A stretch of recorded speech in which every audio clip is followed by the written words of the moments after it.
Welcome to the Aggie Podcast, where we're exploring the ins and outs of college life here in College Station.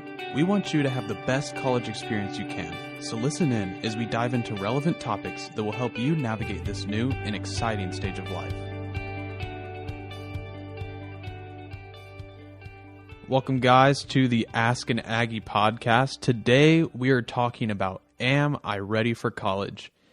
There's a lot of things that go into being ready for college, academically as well as personally. But today, we're really going to be talking about academics. Am I ready for the academic life of college and what it's going to throw at me? So with me today, we're just going to be talking to Jordan and seeing what he has to say about this. So Jordan, what do you think it means to be ready academically for college? I think it's a huge question. And honestly, you're never going to feel totally ready. This idea that I am perfectly set up to handle anything that comes at me, it's an impossible achievement. But I think there are a few things that you can rely on to help you know that you're ready.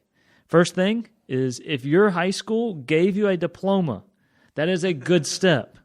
All right? If A&M accepted you, that is another good step. To get into this place is not easy, and so rely on some of those first steps to say, all right, I can handle, they believe I can handle it. It's going to take work. It's going to take failing and succeeding, and it's going to take doing some new things. But don't be overwhelmed already by, there's so much new that it's impossible.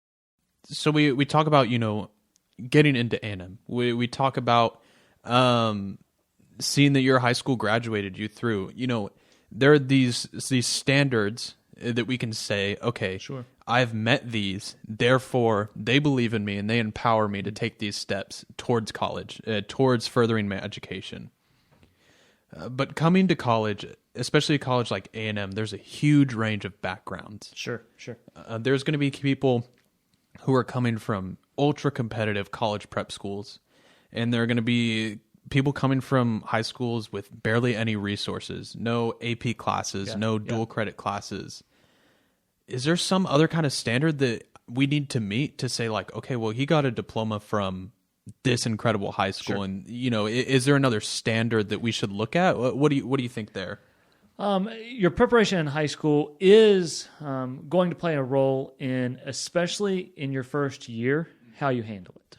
I interact with students from all sorts of background, from schools of 20 to 30 in their graduating class to 700 in their graduating class. And the students that have gone through IB programs and have taken AP classes, usually, just being honest, their first year is pretty easy academically. I remember my freshman fall just breezing through and just assuming everything I'm doing is just recap. College is a breeze. Mm-hmm.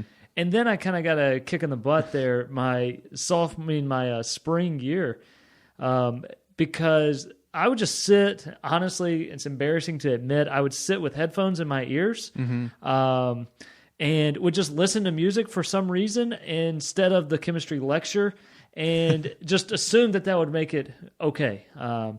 But while some students are going to come in overly prepared, there isn't a place that you should fear that you can handle it.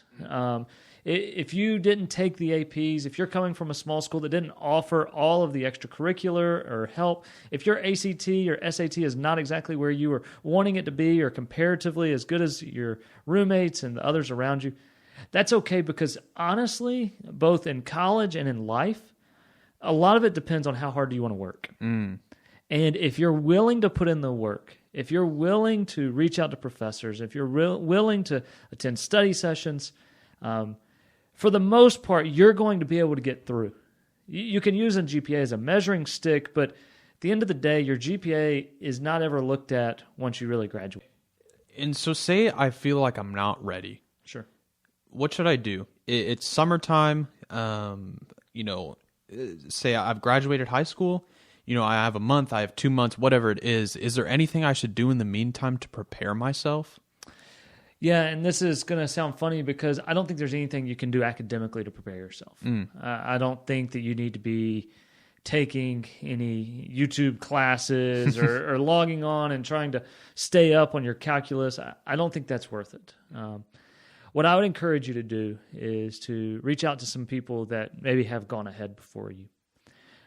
Ask them about their year. Ask them some things that they've struggled with, some things that they learned. We'll even be putting out in these podcasts some big mistakes that we made freshman year and how to study and how to stay, academically in good standing. But I've been very impressed by A&M as a whole university because they desire all of their students to succeed. There's no benefit in them just flunking you. They would rather keep taking your money. And so they want you to stay with them and to succeed. And so I would reach out to people and to go ahead now and to try to create rhythms in your life so that you can set yourself up for success.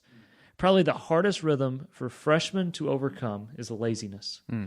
You're going to feel like you're more busy than you've ever been in your life, when in actuality, you're less busy than you've ever been in your life.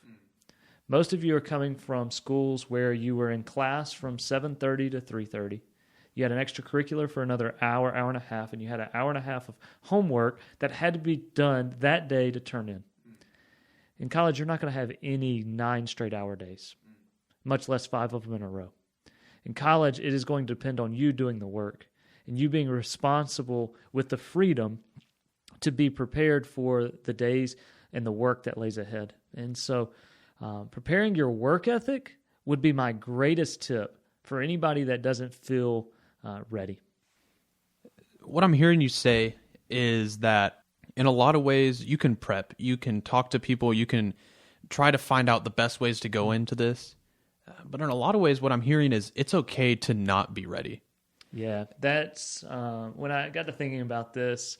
I'm 32 years old, and so I've been out of college now for 10 years. I have taken on 3 different jobs. I've done a master's degree, and each step along the way, I didn't feel ready.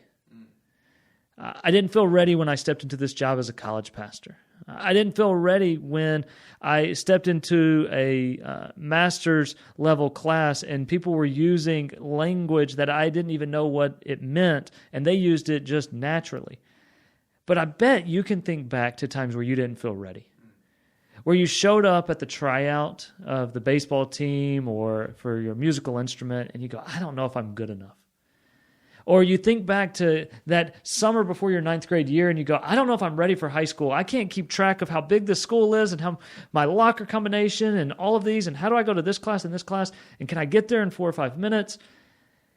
But then each time after that first day you go, I can handle this. It's hard, but I can handle it. Yeah. And so you're not always going to be ready. And when you graduate, guess what? You're not going to be ready. You're not going to feel ready to go and make, well, you're going to be ready to make $50,000 or $60,000, but you're not going to be ready to be a project lead on a construction site where people that have been working for 25 years, you're now in charge of them. But the people that hire you go, we know that we can help you become ready. And so if you're going to seek readiness, then it is an elusive goal. But are you willing to work hard towards the goal that you desire? That's how you succeed in college. And I'll just add this. Failure doesn't prove you weren't ready. You're going to fail in something. You're going to fail a test. You're going to sleep through an exam. You're going to forget a homework assignment. You're going to not turn in a scholarship application. You're going to fail in something. But failure is not final. And so failure will teach you a lesson to then prepare you so that you can succeed after that. Well, guys, I hope that this today has helped you to see that you may be ready, you may not be. There are some steps that you can take to put yourself in a position for success. But at the end of the day, it's okay to not be ready. Yeah, it's okay to come in and make mistakes. At some point, all of us are going to realize we weren't ready for something, whether it's your first day of classes or whether it's a second semester. We're all going to find a point where, okay, I wasn't ready for this. Now I'm going to take a step back and I'm going to prepare for the next step. Yeah. So guys, we just want you to be encouraged that you don't need to be worried about this elusive goal of being ready. We thank you guys for listening today, and we'll catch you next time on the Ask an Aggie podcast.